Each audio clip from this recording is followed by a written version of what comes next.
In a small village nestled between two great hills, there lived a woman named Oma. She was known for her kindness and beauty, qualities that caught the eye of a man named Kofi. Kofi was tall, handsome, and charming, but beneath his captivating smile lay a heart full of malice. Kofi was well known in the village, but not for good reasons. His temper was fierce, and his greed knew no bounds. When he saw Oma, he decided that she would be his wife, not out of love, but because he believed her beauty would increase his standing in the village. Despite the warnings from her family and friends, Oma married Kofi, blinded by his charm and the lavish gifts he showered upon her. The wedding was grand, and for a time, Oma believed she had made the right choice. But soon after the celebrations ended, Kofi's true nature began to show. Kofi became controlling, forbidding Oma from visiting her family or speaking with friends. He demanded she stay indoors, tending to his every need while he roamed the village, indulging in his vices.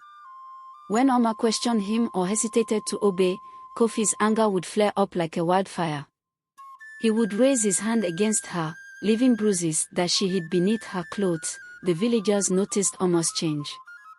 Her once bright smile faded, replaced by a look of sadness and fear. They whispered among themselves but dared not interfere, for Kofi had a reputation for making life difficult for those who crossed him. One night, as Oma sat alone by the fire, nursing her wounds, an old woman appeared at her door. The woman's hair was as white as the moon, and her eyes held the wisdom of many years.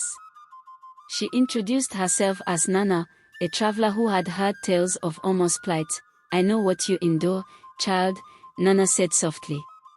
"No woman should live in fear of the man she calls her husband." Oma was hesitant to speak, fearing Kofi's wrath if he found out.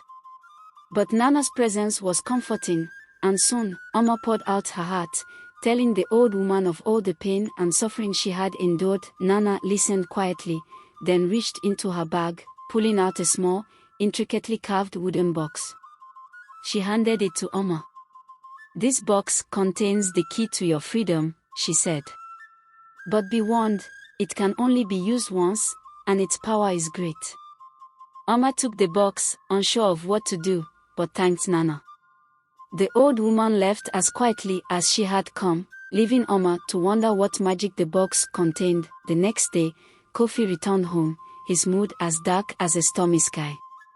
He berated Oma for some imagined slight, his voice rising with each word. But this time, instead of cowering, Oma stood firm.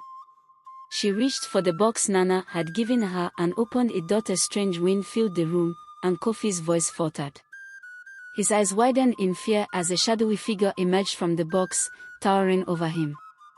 The figure spoke not a word, but its presence was enough to drain the color from Kofi's face. He stumbled backward, tripping over his own feet, and fled from the house, never to be seen in the village again. With Kofi gone, Oma felt a weight lift from her shoulders.